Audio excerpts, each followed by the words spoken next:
Mr. Charles Wright with me. Charles, welcome back to the show. Thank you. Thanks for having me again.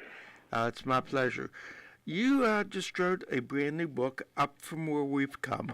How did you happen to write the book, and starting with your infancy, basically? Well, basically, that's an important part of my life that I remember. What my family went through in the Mississippi Delta. It was a difficult time, but I needed to express it. I actually wrote the whole book of my life, but I just couldn't put it all into one volume. Now, basically, this book is about your younger days, maybe from infancy up to about 10 years old. Is that correct? That'd be 12. 12? Okay. And how could you remember most of the stories? Family members help you out with some of the recollections, or is your memory that good? Not at all. Not at all. I remember it all. No, strictly from my memory. That's amazing, because I know I try to remember things from my childhood, and I can't do it. I definitely can't do it. But it's surprising that you would do it in this manner rather than starting with your musical history. Now, do you think that because of it being done in this manner, it's going to help sell books, or is it going to hurt? I don't know. I just know I had to express myself. Okay. I just hope people accept it like it is. A lot of people aren't getting all 5-star reviews. How long has the book been out, Charles? By February. So it's basically brand new. And if somebody wants to see it or get a hold of it, what's the best way to do it? Go to Amazon.com or they can go to expressyourself.net, and they can read it on Barnes & Noble. Okay, now, is your website expressyourself.com? .net. Okay, I'm sorry. But that is your own personal website, is that correct? Yes, sir. Expressyourself.net. Okay, let's get into the book a little bit. You were a sharecropper's son, and it seemed like life was very difficult for you and for your family on the Delta. Is that a fair statement to make?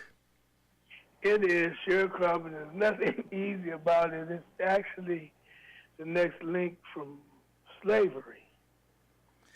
Well, there are some characters that you talk about in the book, Mr. Miles and Mr. Crawford, and they were basically the owners of the land that your dad and your family sharecropped. Is that correct? Yeah, I see you read my book. Thank you. Yeah, I definitely read it. I wanted to make sure that I knew what I was talking about before I got into discussing it with you, but it seemed like they were more of cheats than honest businessmen. Is that a fair statement? Yes. I don't see how you could be well, honest businessman. I don't think that was an honest professional. Owning the land that's being worked and people who are working it, you keep putting them in a hole every year so they get deeper and deeper and they can't get out. Would you call that honest profession? No, I definitely wouldn't, especially, and I know that according to the book, there's a lot of discrimination. One family had a whole lot less land, but yet because they were white, they were getting more money, more income than what you had working a large tract of ground. Tell us that story. Yeah, well, that's the way it was, though. And we had to deal with it. For 23 years, my father did that for basically for Mr. Miles. And then Mr. Crawford got involved, and your dad went to work with him? For a couple of years, yeah. Okay, tell us about Mr. Brookings, the storekeeper. Oh, Mr. Brookins is a dog. I'm sorry.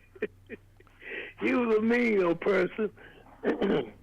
He was a bigot to the nth degree, and he was in conjunction with Mr. Miles, I guess, because we had to get our groceries from him, and he would cheat you too. Mr. Brookins would get you too. So we had between Mr. Miles, Mr. Brookins, and Mr. Crawford, we had a really rough time there. But I know that there's one story in the book that you were looking at chewing gum and happened to knock over a display. Tell us that story. Oh, well, Mr. Brookins, he had a way of setting traps for little black boys, because he apparently his parents had left him when he was a child with a black man taking care of him during the day. And when he got out of line, the black man whipped him. So I think he wanted to take it out on us. And this particular time, he had a bubble gum display. I don't know if bubble gum existed before then or not. But I walked in the store, never seen it before, smelled it. And you could smell it all through the stores.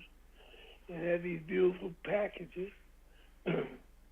And, man, it was so tempting.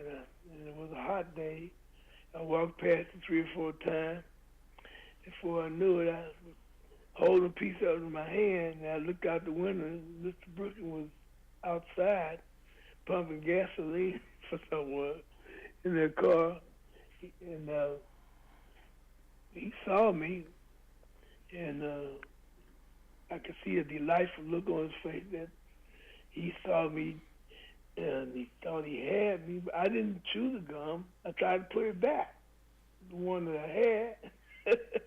I knocked up a bunch of the gum trying to put it back.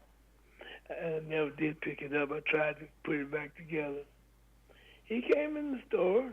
He didn't say nothing. Him and the other guy was talking, carried on the conversation. So I thought maybe he didn't see it. And he didn't, so he gave me the stuff that my parents sent me for, on credit, of course. And I left the store, and he didn't say nothing. Next thing, he sent my father a note telling my father to bring me up there. And my father took me to the store, and he pulled out a strap, thick strap with suction holes in it. Told my father he's going to whip me for messing with his gum. And, of course, my father wouldn't allow it. And he said he wouldn't give my father any more credit if he couldn't whip me. But that's again, he and my father fell out. They always fell out and got back together somehow, though. So you did wind up getting beat by your dad, but at home rather than by Mr. Brookings. Yeah, my dad whipped me pretty viciously that time. Seems like in the book you got beat more than once. Almost daily. Anytime I could never get 100 pounds of cotton. After I was 8 years old, he demanded I get 100 pounds of cotton a day. I just couldn't do it. And anytime I didn't, he whipped me. I run about it always. Miles was teaching him out everything, so Wait, you're breaking up on me, Charles. Oh, I'm so sorry. I don't know why. Okay. Can you hear me now? You hear me now? Yeah, that's a whole lot better.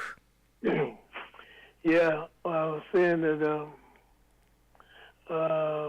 he was whipping me for not getting enough cotton, but Mr. Miles was not paying him for the cotton that we were picking.